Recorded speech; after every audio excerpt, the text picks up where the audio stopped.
Oi pessoal, tudo bem com vocês? Tudo bem com os familiares de vocês? Espero que sim, né? Estamos um tempo sem ter aula e a melhor maneira que eu achei para a gente poder se encontrar a partir de agora foi dessa maneira, né? Por videoaula.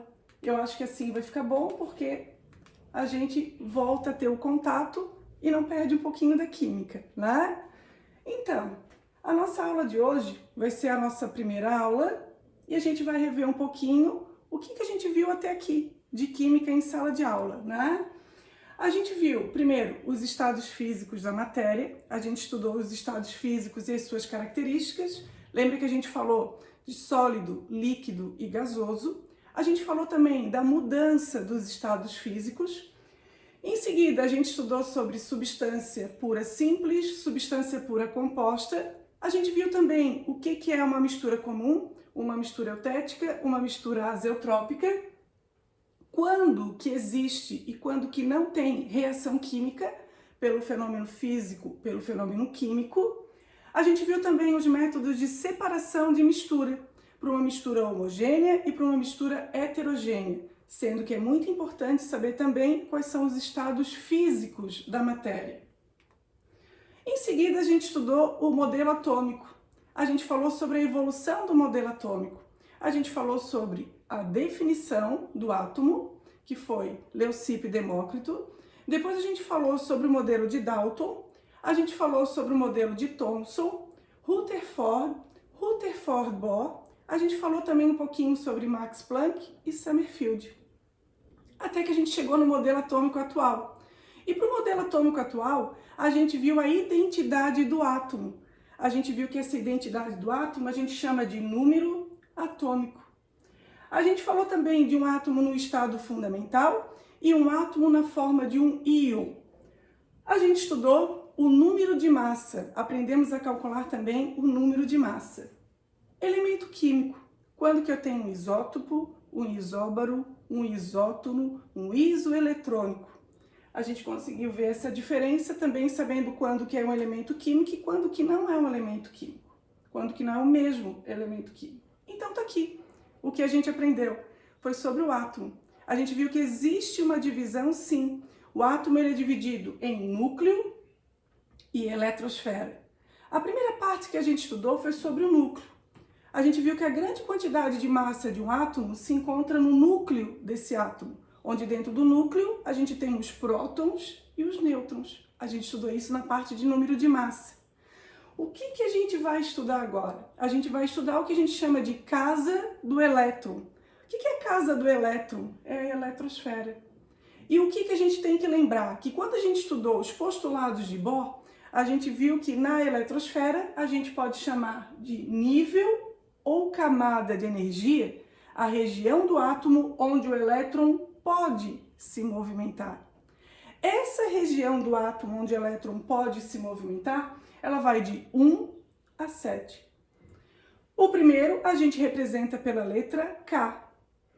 O segundo nível, ou a segunda camada que se encontra na eletrosfera, a gente representa pela letra maiúscula L.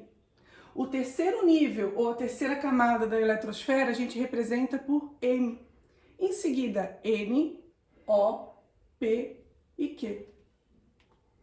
Acontece que quando eu tenho esses níveis de energia, o elétron, já que é a casa dele que a gente está falando, ele não pode escolher qual é o nível que ele vai ficar no dia, né? Vamos supor que ele está meio baixo astral, ele não quer conversar com ninguém, daí ele pensa assim, olha, hoje eu estou a fim de ficar lá no nível Q, longe de todo mundo, isolado, vou dar uma olhadinha no visual. Não. Hoje eu tô de bom humor, hoje eu tô a fim de conversar, de ficar em grupo, eu vou lá pro nível K, mais próximo do meu amigo núcleo, vou ficar de papo com ele. Isso não pode acontecer. Para cada nível de energia, existe um número máximo de elétrons. Cada nível tem a sua quantidade máxima para suportar. Por exemplo, o primeiro nível, na camada K, suporta no máximo 2 elétrons. O segundo nível, o nível L, suporta no máximo 8 elétrons. O terceiro nível, o nível M, suporta no máximo 18. O quarto nível, que é o nível N, suporta no máximo 32. O quinto nível, que é o nível O, suporta no máximo 32. O sexto nível, que é o nível P, suporta 18 elétrons. O sétimo nível, que é o nível Q, suporta no máximo 8 elétrons. Então, nível ou camada de energia é a região do átomo onde o elétron pode se movimentar. Acontece que cada nível ou cada camada de energia, que tem um número máximo de elétrons, ela pode ser subdividida. Eu posso pegar essa quantidade máxima de elétron que tem aqui e dividir em subníveis ou subcamadas de energia, onde cada subnível, essa divisão que eu faço, também tem um número máximo de elétrons, também tem uma representação. Só que essa representação agora vai ser por letras minúsculas. Quando eu uso o termo nível grande, eu represento por letras maiúsculas. K, L, M, N, O, P, Q. Quando eu faço essa subdivisão, subnível, uma letra minúscula, menor, S, P, D e F. Para cada subnível, existe uma quantidade máxima de elétron. S suporta no máximo 2. O P suporta no máximo 6. O D suporta no máximo 10. O F suporta no máximo 14 elétrons. O que é isso então? Subnível ou subcamada de energia? Primeiro eu falei o seguinte, que existe uma região do átomo onde o elétron pode se movimentar. O movimento que o elétron faz ao redor do núcleo, a gente chama de subnível ou subcamada. Então existe o nível e o subnível de energia. Quando eu uso esse termo subnível de energia, eu chego num diagrama, onde quem fez esse diagrama foi um cientista chamado de Pauling. O que o Pauling fez? Ele pegou esse número máximo de elétrons e dividiu. Ele pegou o nível e dividiu em subníveis de energia. É como se eu tivesse um prédio, esse prédio ele tem vários andares, e para cada andar eu tenho as divisões, que são os apartamentos. Então eu tenho o nível, que é o andar de cada prédio, e eu tenho a subdivisão, que são os apartamentos. Aqui também eu tenho os níveis de energia, com uma quantidade máxima de elétron. Lembra que a gente tinha, para o primeiro nível, o nível K, 2 elétrons no máximo. O segundo nível, que era representado pela letra maiúscula L, eu tenho 8. Opa, então para um pouquinho, dá uma olhada aqui, ó. K, 2. L, 6 e 2, 8. Terceiro nível, N, 10, 16, 18. Quarto nível, 10, 16, 18 com 14, 32. Quinto nível, eu tenho 10, 16, 18 mais 14, 32. Sexto nível, eu tenho 10, 16, 18. Sétimo nível, que é o nível Q, o nosso último nível, tem 6 e 2, 8. Opa! Chegamos no número máximo de elétrons para cada nível de energia numa subdivisão, em subníveis de energia. Só que o Pauling disse que existe uma ordem de energia para a gente seguir. O que é essa ordem de energia? Eu preciso montar o diagrama e traçar diagonais. Eu não posso seguir o diagrama como eu estava mostrando agora, na horizontal, no total de número máximo de elétrons para cada nível. Eu preciso seguir essa ordem de energia, traçando diagonais, de acordo com o número atômico de cada elemento. Eu vou pegar esse número atômico e eu vou dividir em subníveis de energia. Eu vou chamar isso de distribuição eletrônica ou uma configuração eletrônica, andando do início até o final de cada seta, de cada diagonal traçada, do início até o final de cada seta, de cada diagonal traçada. Eu tenho aqui o primeiro, traço a diagonal e caminho por ela. O que eu vou passar? Pelo 1, S, 2. Opa, ele aparece aqui. Final da primeira diagonal, início da segunda diagonal. E vou caminhando. Passei pelo 2S, 2. Opa, ele aparece aqui. Final da segunda diagonal, início da terceira diagonal. E vou caminhando. Eu passo pelo 2P6 e o 3S2. Opa! Aparece aqui. 2P6 e 3S2. Então, a gente traça as diagonais, vai caminhando por cada diagonal e monta a ordem de energia.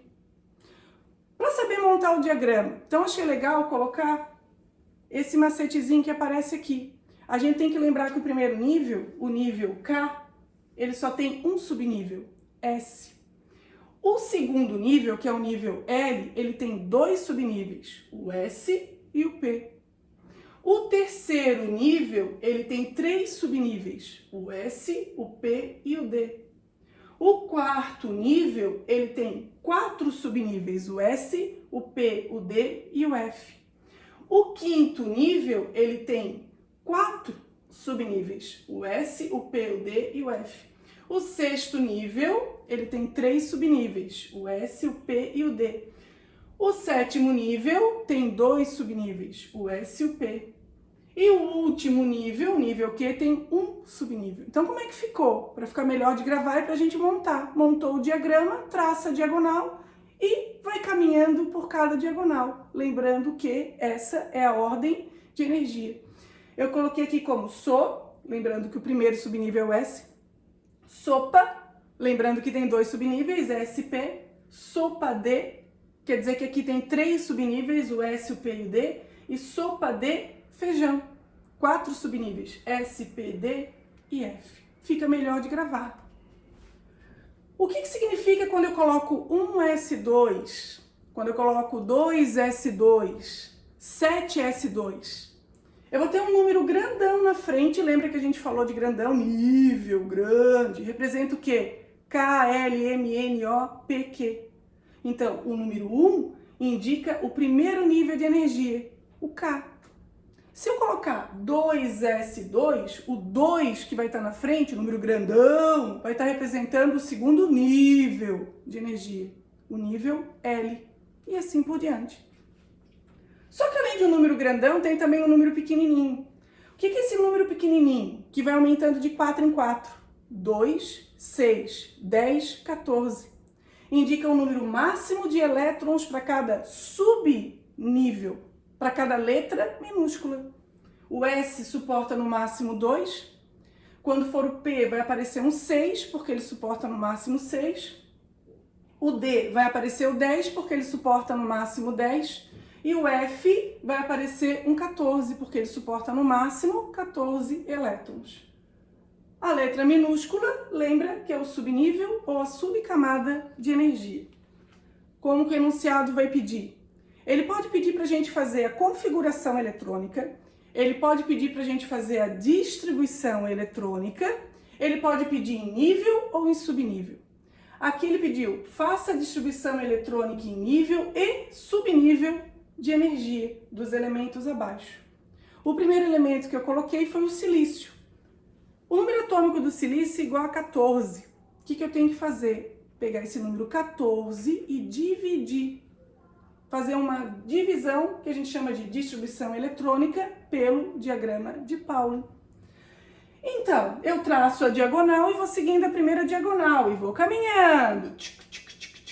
Eu passo pelo 1S2. Tem que chegar até 14. Final da primeira diagonal, início da segunda diagonal. E vou caminhando. 2S2. Final da segunda diagonal, início da terceira. Eu passei pelo 2P6 e o 3S2 e dá uma paradinha. Conta para ver o total de elétrons que eu tenho. Tem que chegar até 14. Lembra que é esse número pequenininho que aparece aqui na frente. Eu tenho 6, 8, 10, 12. Opa, tá próximo. Eu tenho que chegar até 14. Eu parei no 3S2, vou para a próxima diagonal e vou caminhando. Acontece que a próxima diagonal, eu vou passar pelo 3P6 e o 4S2. Eu vou ter mais 8 elétrons. E para completar a minha distribuição eletrônica, quer dizer, a distribuição eletrônica do silício, para chegar até 14, eu só preciso de mais 2. Então, o que não pode? não pode ultrapassar o número máximo de elétrons para cada subnível. Não pode ultrapassar o número atômico do elemento que eu estou distribuindo. Então tem que chegar até 14. O P suporta no máximo 6, eu só preciso de 2. E parou. Essa é a nossa distribuição em subnível ou subcamada de energia. O enunciado pediu também uma distribuição em nível. Fica muito mais fácil montar o diagrama, traçar a diagonal, seguir a ordem de energia e fazer o subnível primeiro. E depois a gente pega o número grandão. Lembra que o número grandão indica o nível de energia. Número 1 é o nível K. O número 2 na frente é o nível L, segundo nível. O número 3 na frente indica o terceiro nível, o nível M. E eu vou somar o número de elétrons que tem para cada nível nessa distribuição. Número 1, K, ele tem 2 elétrons. O número 2, grandão na frente, ele tem 6 e 2, 8, é o nível L. O número 3, grandão na frente, indica o terceiro nível, que é o M, ele tem 2 e 2, 4. Fechou.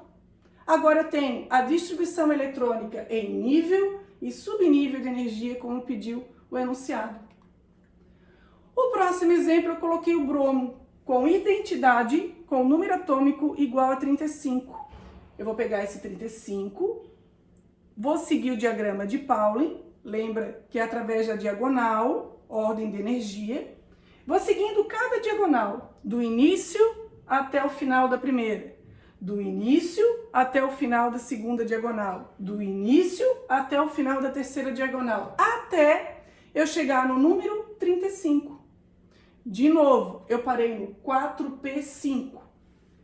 Aqui eu tenho 3D10, 4P6 e 5S2. Acontece para completar a distribuição eletrônica do bromo, para eu chegar até 35, não dava para eu continuar até o final da diagonal. Eu tinha que parar no 4P, P suporta no máximo 6. Para 35, faltavam 5 elétrons. Parou aí. Distribuição em subnível ou subcamada de energia.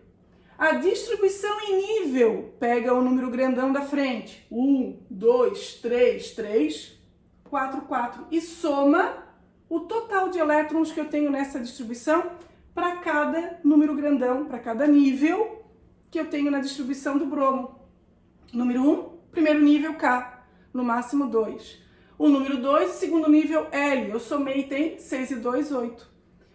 O número 3, cuidado que o 4 está aqui, a gente está seguindo a ordem de energia, por isso que tem esse 4S2 entre 2, número 3, né? O 3P6 e o 3G10. Eu somei 10, 16, 18.